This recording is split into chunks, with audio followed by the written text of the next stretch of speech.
Hello everyone, welcome back. I'm Kris. This video was requested. If there wasn't footage, you wouldn't know this place existed.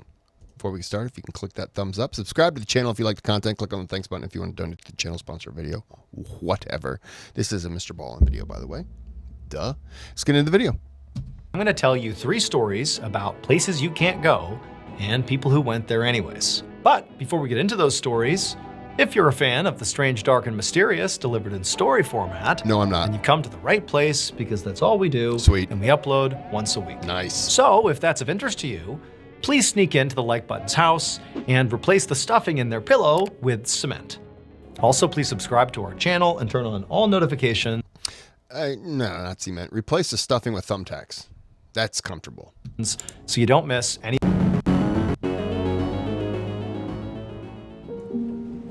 Around 4:45 p.m. on February 11th, 1995, a 50-year-old man named Eric Tollett sat in his office in the furniture factory that he owned in Northumberland, which is a pretty rural country in northern England. From inside his office, all Eric could hear outside was the thumping of the rain on the roof.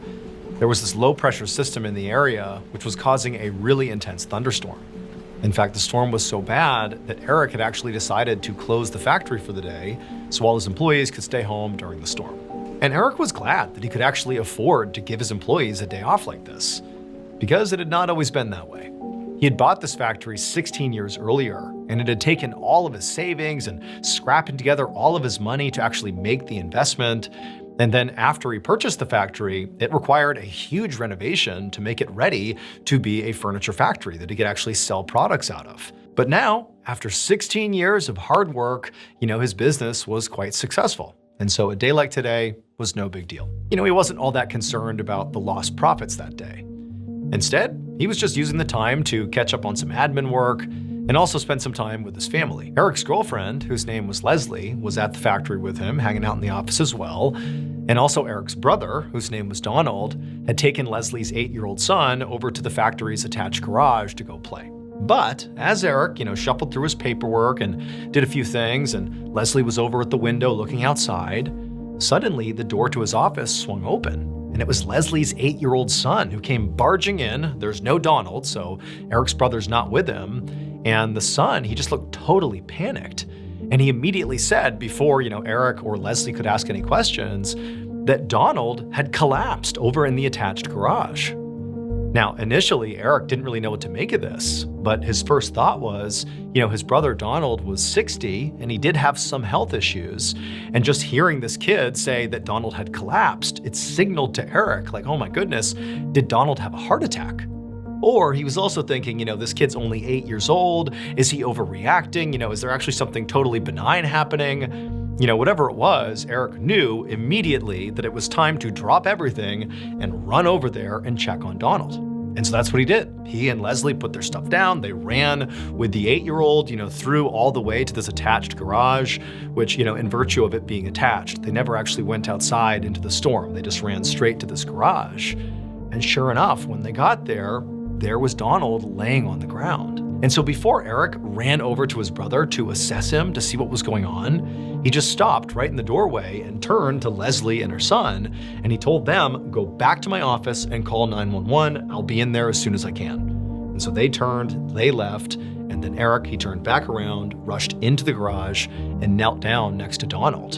And right away, he could tell that his brother was not breathing, and as he's sort of feeling around for some sign of life, suddenly, Eric began to feel this incredible tightness in his chest. And then before he knew it, he had blacked out and collapsed right next to his brother. So before Eric purchased this factory 16 years earlier, it had been a factory, but it was not a furniture factory. It was a coal factory. And in virtue of that, there was a coal mine that literally was attached to the structure. Basically, the coal would come up out of the mine and be processed inside of this, big warehouse. Now, when Eric bought it, he knew that there was this coal mine and there was this entrance to the coal mine connected to the structure. But the coal mine was not in use. The entrance to the coal mine had been completely boarded up and it really played no role whatsoever. However, over the decade and a half that he owned this property and didn't think at all about that coal mine, well, over that time, this poisonous gas called choke damp began to develop inside the mine. And then on the day that, Eric and Donald collapsed inside the garage, well, it was because the low pressure storm outside caused those poisonous gases to rise up and seep out of the boarded up entrance. And those poisonous choke damp gases built up inside of that attached garage, basically making that entire room lethal to anybody inside of there. And so unfortunately, Donald would die from poisoning. Eric, when he passed out, he nearly died, but he was pulled out in time and ultimately woke up in the hospital, and he would survive. Wow. Is that why the proverbial canary in the coal mine, is that why that exists, because of that particular gas?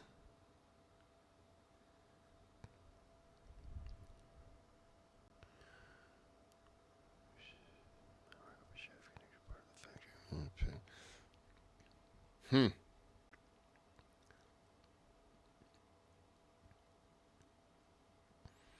wonder what happened. How do you vent that? Do you have to keep like windows open in that garage? How I just seal it off and not go in there? I have no idea. Wow. That sucks.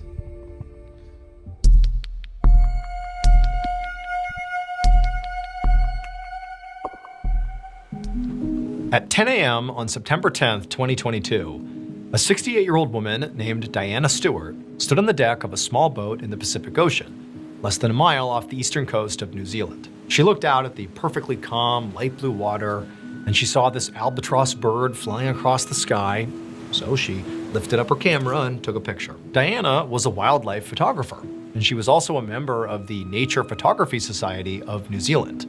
And she, along with 9 other members of this society, had chartered this boat for a special birdwatching and photography trip. And so far, the trip had lived up to the hype.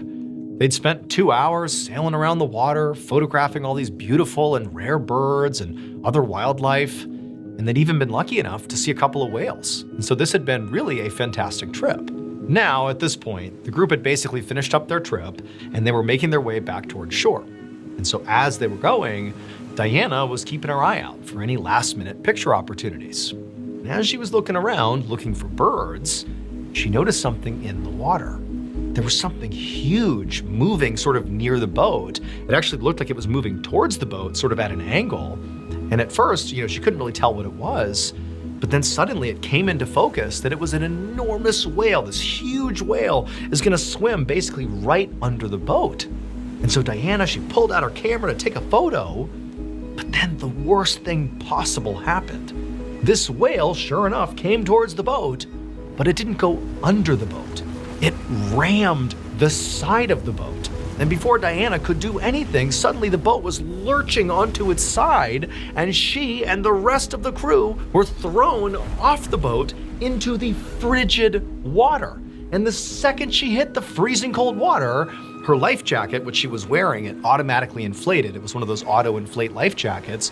It inflates, and she's sort of disoriented. The water was so shockingly cold. I mean, this is a completely unbelievable situation to find yourself in. But, as she surfaced and she tried to get her bearings, she realized it was pitch black everywhere she looked, and it was so loud. She could barely hear anything but the sound of the engine of the boat. And that's when she realized, as she's putting her hands up, that the boat must have capsized and landed on top of her. But there's this little bit of air. She's basically in an air pocket, but she can't hear anything. She just hears the sound of this engine, and it's deafening. And so she began calling out for help, and she tried to kind of maneuver out from underneath, this curved underside of the boat that created this pocket, but she couldn't find her way out. And this life jacket she had on was fully inflated. She couldn't, deflate it. And because of her buoyancy, she couldn't swim down below and get out from under this boat. And so she's sort of trapped underneath this boat. It's freezing cold cold. The water could easily give you hypothermia in less than 30 minutes. You know, it's total chaos. It's loud because of the engine. And so Diana's trying not to panic. And as she's sort of looking around, fumbling in the dark, you know, gasping for air, she realized there were other people also trapped underneath. And so she's grabbing at them and trying to talk to them, and they're all panicked. She has no idea, you know, what their state is. Are they hurt? She doesn't know. And so basically her only option at this point was just to bang on the underside of this boat, just trying to get anybody's attention outside, you know, out from underneath where they were, to know that they were trapped under here. They needed help. And in fact, when she began knocking, there were people outside the boat, basically, who had been thrown off the boat. Everybody had been thrown off the boat. There was 11 people. 6 people were not trapped under the boat. 5, including Diana, were trapped underneath. And so as Diana is pounding the underside of the boat, the skipper of the boat, a guy named Mark, he was one of the 6 who were outside, and he clearly heard the knocking sound. And so he's obviously in a bad situation too, same as everybody else in the water. But he was in a markedly better situation because he's not trapped under this boat. Ugh. It's like claustrophobia. You'd want to take off your life preserver, but at the same time you don't want to. Because you swim out, I don't know how far they are away from shore and stuff like that, but I'm going to guess they're out a while. And what's up with a whale attacking a ship? Was it a white whale? Is this Moby Dick? What's going on here? Ugh. You know you can't stay there. And you gotta leave, but you can't see anything. You don't know if you're swimming in the right direction. You don't know if you're just necessarily under the boat or if you're inside the cabin under the boat.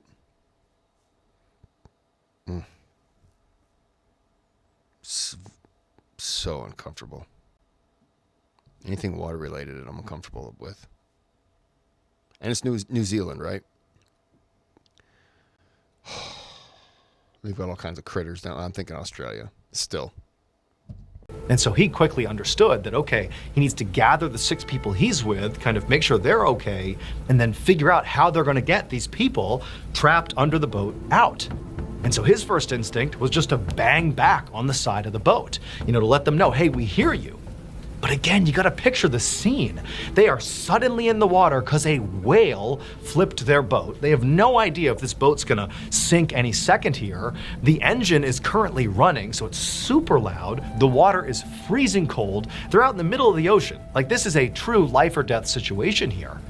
But Mark, you know, he does his best to stay calm. He's hitting the boat back to let the folks know down underneath the boat that they're okay. We'll get you out of there. But underneath, you know, Diana and the others, they're starting to panic. It's hard to breathe down there. I mean, there's really not much air. The water's choppy because they're moving around. And so they're gulping down water as they're doing their best to survive down there. But they just keep hitting the boat back, saying, come on, you got to get us out of here. But periodically, they'd still try to force themselves out from underneath. But again, their life jacket just made it impossible. Like, they didn't have a way out unless they ditched their life jacket. But then that's another problem. Like, are you really prepared to ditch your life jacket? You don't know if there's obstacles when you swim out from under. You don't know if you're even strong enough to make the swim. What happens if you get stuck down below? Like, there's all these factors that sort of forced the group under the boat to do nothing and wait and just bang the underside of the boat. And so Mark, out on the outside with his group of 6 people, including himself, they actually climbed on top of the flipped upside down boat. You know, the boat was big enough that he knew their extra weight would not cause it to sink any further or create a worse problem for those under the water. He just knew he had to get those people out of the water to avoid hypothermia. And then once they were all up there, Mark found one of the people he was with, their cell phone, despite being submerged, was still working. And so Mark took the phone, he called authorities and said, you got to send somebody out here right now. We have people trapped in the water. We need your help. Authorities said they would be out there as soon as possible. And sure enough, authorities were able to get out to the boat fairly quickly. And they were able to get Mark and the 5 others that were trapped on top of the capsized vessel to safety. And then divers were sent into the water and they went underneath the boat. And sure enough, the 5 others, you know, Diana included, they were all still there. but unfortunately, all 5 were deceased. However, those 5 didn't die from hypothermia. They didn't die from drowning. When the boat was actually hit by the whale and capsized, it caused some of the gasoline lines to rupture. And so there was this leak in the gasoline lines, and when the boat was upside down, that leak was basically pouring into the air pocket. The dark, freezing cold, loud, awful air pocket they were in was basically filling with toxic gasoline fumes. And ultimately, 17 minutes after capsizing, all 5 died from gasoline poisoning. Jeez. That's even worse. Ugh. On Sunday, November 6th, 2022, a 21-year-old man named Yevgeny Titov walked out of his home in a small city called Zhigulovsk, which is in western Russia. Yevgeny got into his car, and then he drove about an hour and a half north to this parking lot where he parked, and then he got out and walked a few blocks to a nearby train station. When he got there, he asked the person behind the counter when the next train was going to St. Petersburg, and they told him there was one leaving soon. He bought a ticket, and then Yevgeny sat and he waited, and then eventually his train rolled through. He climbed on board, took his seat, and for the next 43 hours, because St. Petersburg was 1,000 miles away, Yevgeny just sat there, basically doing nothing for nearly 2 days. He didn't bring anything with him. He had his wallet. That was it. He just sat there, just waiting to get to St. Petersburg. When they got to St. Petersburg, late on the night of Tuesday, November 8th, Yevgeny, calm as can be, stood up, left the train, and then somehow, possibly by another train or by bus or on foot, or maybe somebody gave him a ride, we don't really know, but he traveled about 15 miles south of that train station to Pulkovo Airport in St. Petersburg. But when he got to the airport, he didn't, board a plane like one would do at an airport. Instead, he found his way to this one very specific parking lot that was outside of the airport. Several hours later, in the early morning hours of Wednesday, November 9th, a random person was on their way through that same parking lot on the way to the airport when they started to hear something. It actually sounded like muffled screaming. And at first, they sort of chalked it up to, lots of people making their way to the airport. Maybe it's a kid, maybe it's, someone goofing around. Like, it didn't seem serious. But as they walked towards this open manhole cover, they realized that the screaming they were hearing was actually coming from inside of this hole in the ground. The screams were from Yevgeny, for reasons that we still do not fully understand. Yevgeny, after taking the manhole cover off, climbed down into this manhole, so he goes deep underground, and then when he reached the bottom of the manhole, which was, relatively wide all the way around, you could stand inside of it, there were these different offshoots of pipes that basically traveled underground.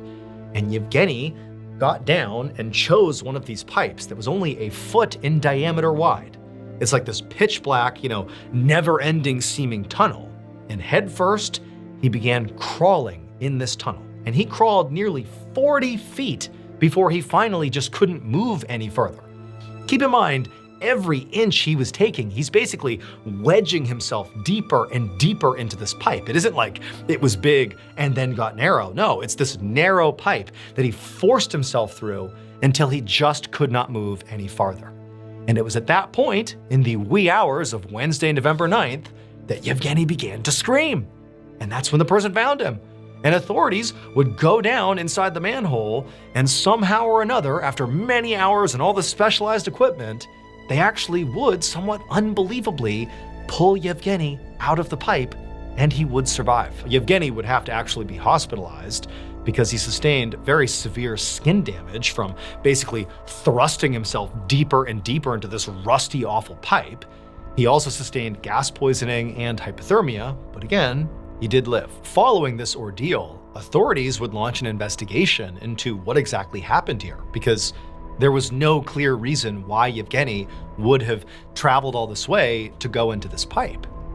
But when they spoke to Yevgeny after he made his recovery, after he was back to normal, he would just say he has absolutely no memory of doing any of it. I wonder if that's the gas that just kind of... I don't know, maybe he just had a mental break. That's crazy.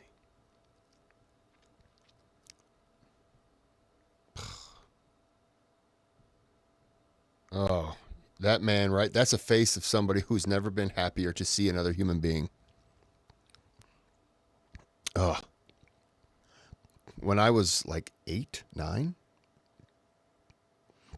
maybe 10, 9 or 10, me and a bunch of friends, there was this little area we used to go sledding at, and it was like 2 hills that came down, and like a little, well, yeah, it was 2 hills that came down, and then there was a drainage pipe that kind of went underground, and a bunch of, there was 4 of us, and one of the couple friends were like, hey, let's climb through that pipe. Let's shimmy our way through. And there was I just remember the guy Kid Kevin. He was going to be the first one through. And I didn't want to do it. I was the last one.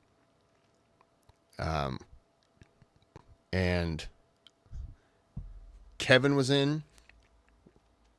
Then there was, let's see, there was Angus, Tony, and I guess it would have been me. I thought there was somebody else. Anyways, let's just say there was 4. Kevin was in there all the way, then Angus, then Tony, and I was in the pipe to about my knees, and I just heard, you got to go back. It's just the pipes are getting tighter, and the kid Kevin had gotten his hands up like this, and he was trying to scoot himself forward and try to grab stuff, pretty much doing like this, similar to that. And he just hit a point where he couldn't go anymore, and then I backed out, and I grabbed one kid, pulled him out. We were waiting on the other one, and then Kevin was like, I think I'm stuck. Nothing scared me more than hearing that word. I'm stuck. It wasn't that deep. It was only about 2 or 3 feet deep underneath the dirt. But no. So we went back in there, and the second kid grabbed him by the foot. And then one kid was there, and I was there at the very end, and I was just pulling. And we got him kind of enough to where he could dislodge. But he couldn't. His arms, he was Supermaning basically as he got in there, which I wasn't doing. I was like this, trying to, which I wouldn't have succeeded, but yeah. We ended up getting him out, and then probably about, I'll say 10 minutes after we were out, we were just kind of sitting there, and there's a house right there, and this guy came out, and he goes, you guys in that pipe? No. Good, you don't want to get in that pipe. It wriggles down to a small tube. Just funnels water. We were like, huh, interesting. Still remember that. I've had dreams about that. Being the first one.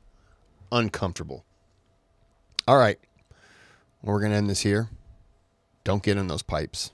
And until next time, have a good day, have a good night.